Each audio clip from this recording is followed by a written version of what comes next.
हाय। Semester 1 के लिए जिनका इलेक्टिव 1 या 2 में हिंदी है उनके लिए पेपर 1 का एक प्रश्न है।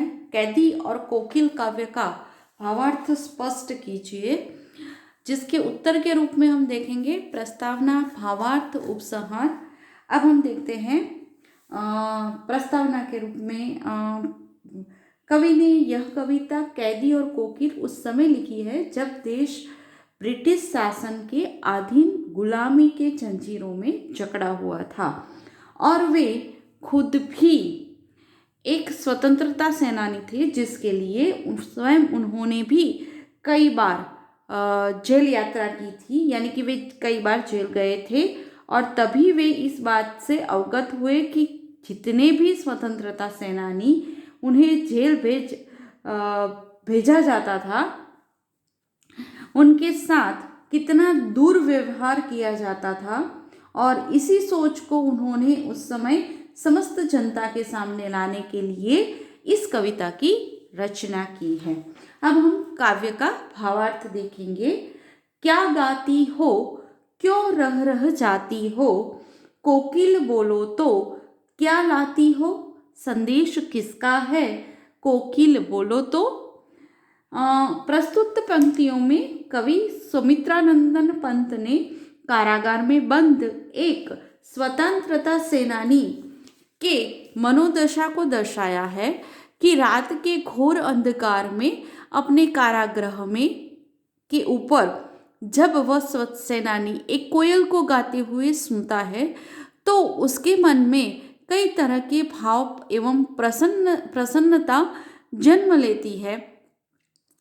उसे ऐसा लगता है कि कोयल उसके लिए कोई संदेश लेकर आई है, कोई प्रेरणा का स्रोत लेकर आई है और उससे इन प्रसन्नता का बोझ सहा नहीं जाता और एक एक कर के कोयल के से सारे प्रश्न पूछने लगता है। वह सर्वप्रथम कोयल से पूछता है कि तुम क्या गा रही हो, यानी कि उसका कहने का पूछने का तात्पर्य यह है कि तुम क्या कह रही हो।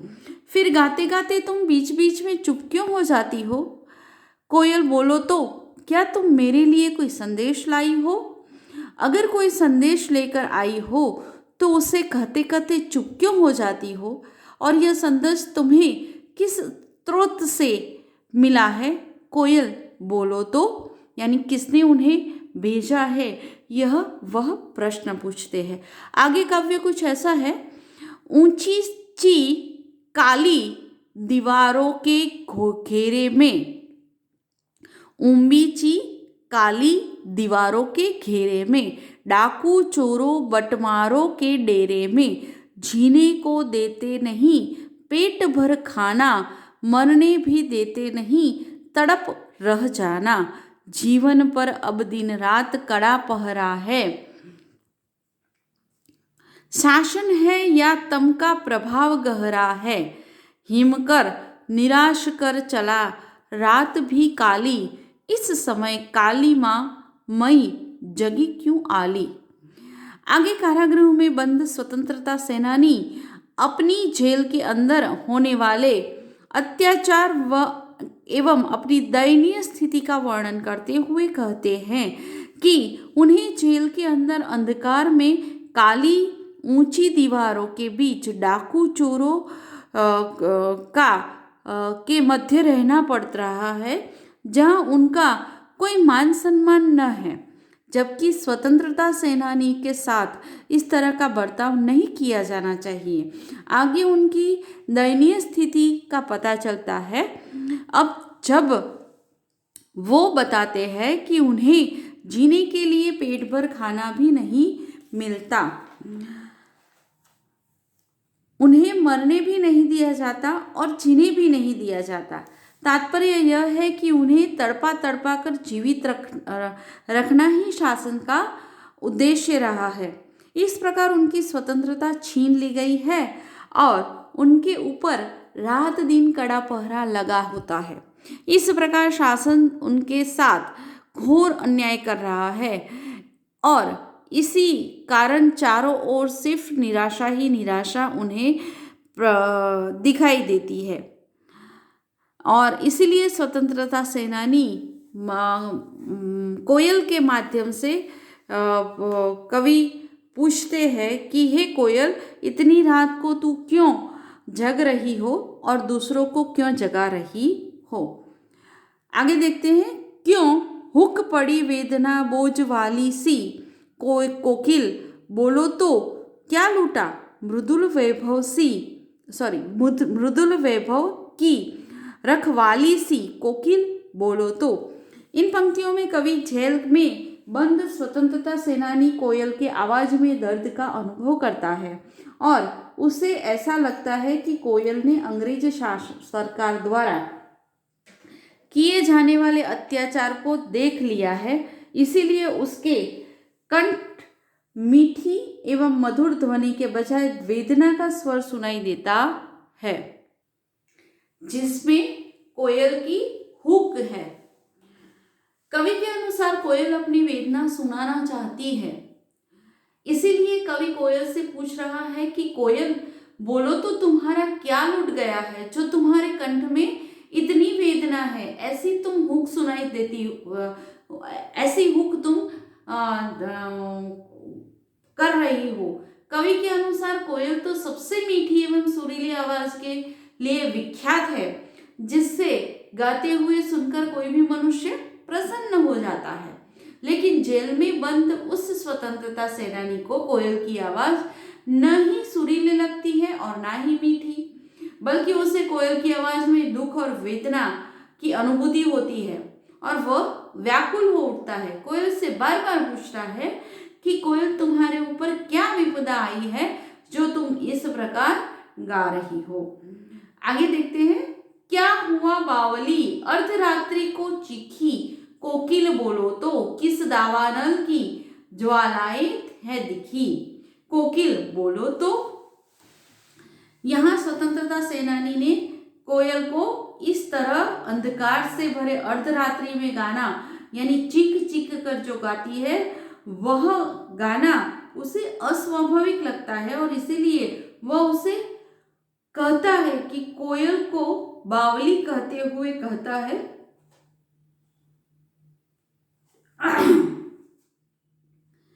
कि तुम्हें क्या हुआ है, तुम इस तरह आधी रात को क्यों चीख रही हो।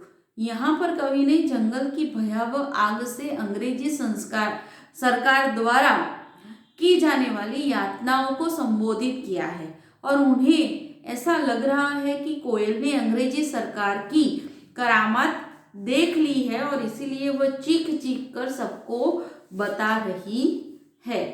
आगे देखें तो, क्या देख न सकती जंजीरों का गहना, हथकड़ियां क्यों ये ब्रिटिश राज का गहना,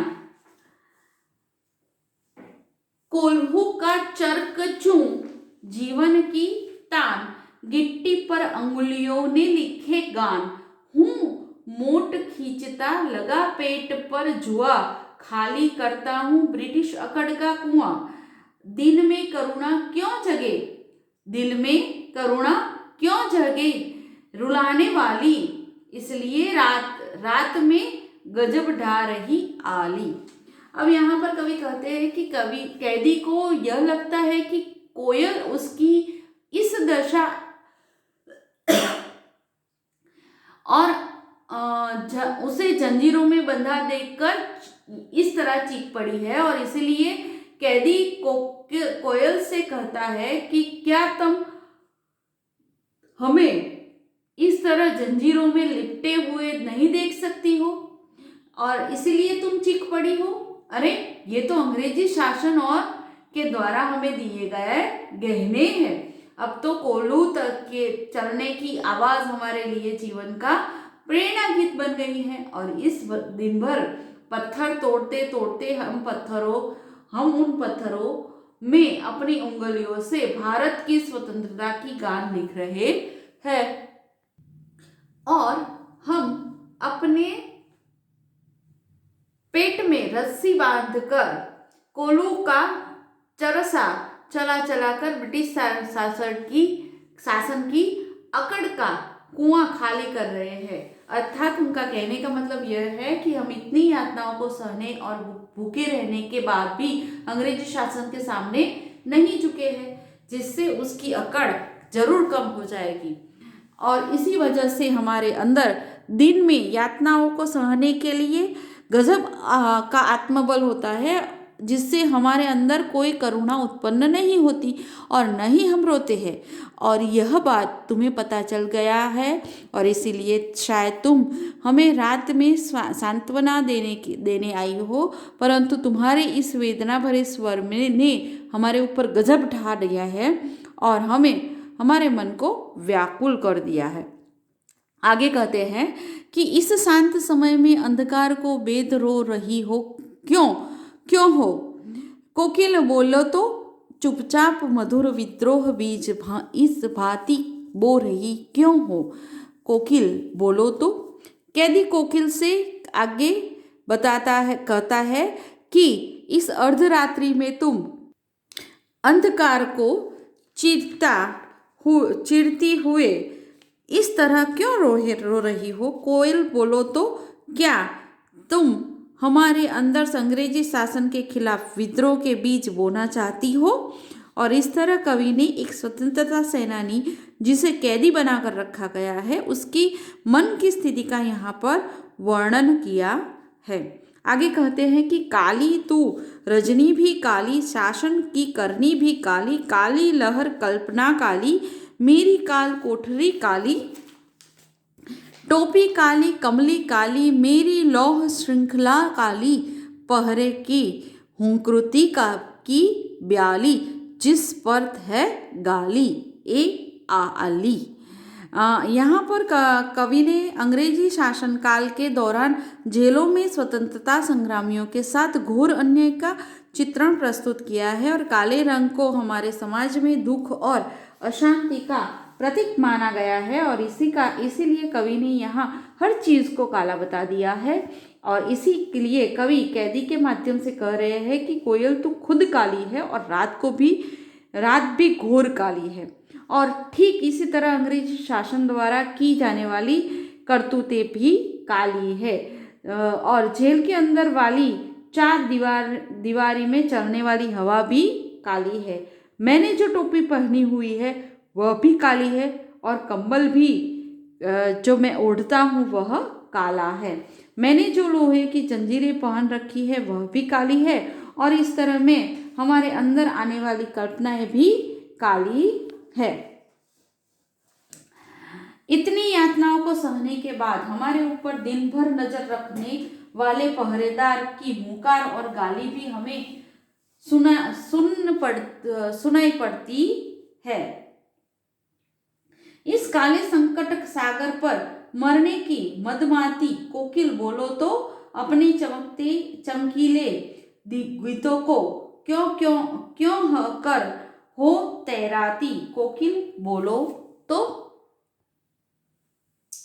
प्रस्तुत पंक्तियों में कैदी यह नहीं समझ पा रहा है कि कोयल स्वतंत्र होने के बाद भी इस अर्धरात्रि में कारागार के ऊपर मंडराकर क्यों गा रही है, या फिर इस संकट में खुद को इसलिए ले आई है कि उसने मरने की ठान ही ली है। इसलिए कवि कोयल से पूछता है कि कोयल बोलो तो।